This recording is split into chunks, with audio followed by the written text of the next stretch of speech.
everywhere he went, as you said, immediately people were drawn to him and wanted to talk to him because he had that type of personality.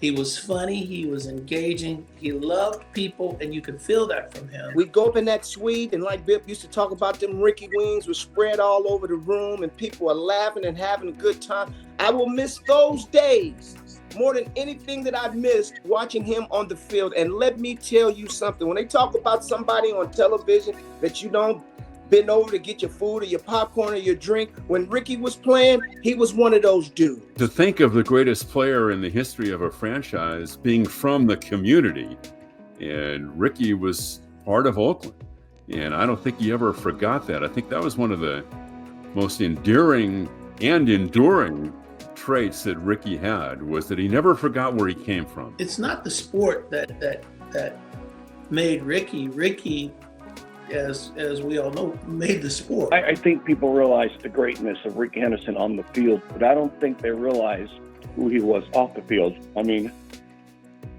he treated me with so much kindness and respect, and talk about what a good person inside. A bunch of us were sharing our memories of Bill and having something to eat, and Rickey had been invited.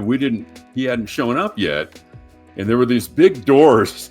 And I remember about a half hour into the proceedings, the doors swung open and in walked Rickey with a big smile on his face. And it made the night. It was almost better that he made the grand entrance then than if he had been there when the whole thing started. Rickey Henderson is, and I've said this and I'll say it time and time again, is in that top 5.